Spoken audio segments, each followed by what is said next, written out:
পাশে মানুষের সাথে আমরা আছি এই বাংলাতে। আপনারা দেখছেন সংবাদ শিরোনাম। দেখলেন তো অনেক কিছু, এবার দেখুন নতুন কিছু। নমস্কার, আমি অনিশা আর আপনারা দেখছেন সংবাদ শিরোনাম।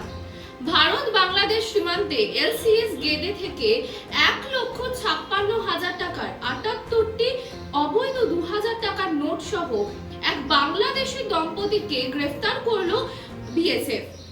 দক্ষিণবঙ্গ সীমান্ত এলাকায় নদিয়া জেলার সীমান্তে মোতায়েন থাকা বিএসএফ জওয়ানরা সেই বাংলাদেশি দম্পতিকে গ্রেফতার করলো এবং পরবর্তীতে তাদের জিজ্ঞাসাবাদও করা হয়।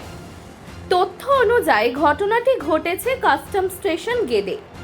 এদিন বিএসএফ সীমান্ত চৌকি গেদের সৈন্যরা বৈধভাবে ভারতে আসা সব বাংলাদেশি নাগরিকের লাগেজ তল্লাশি করছিলেন। এদিকে একজন বাংলাদেশি দম্পতিও ভিসা নিয়ে ভারতে আসছিলেন।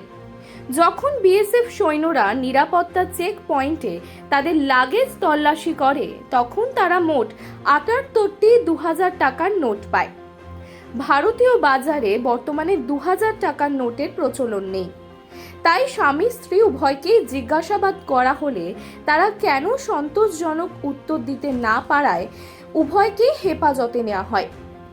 প্রাথমিক জিজ্ঞাসাবাদে তারা জহুরুল ইসলাম ও তার স্ত্রী কানজি ফাতেমা বলে জানা গেছে, যিনি বাংলাদেশের রাজবাড়ী জেলার নারায়ণপুর গ্রামের বাসিন্দা। মানুষের পাশে মানুষের সাথে আমরা আছি এই বাংলাতে। আপনারা দেখছেন সংবাদ শিরোনাম। দেখলেন তো অনেক কিছু, এবার দেখুন নতুন কিছু।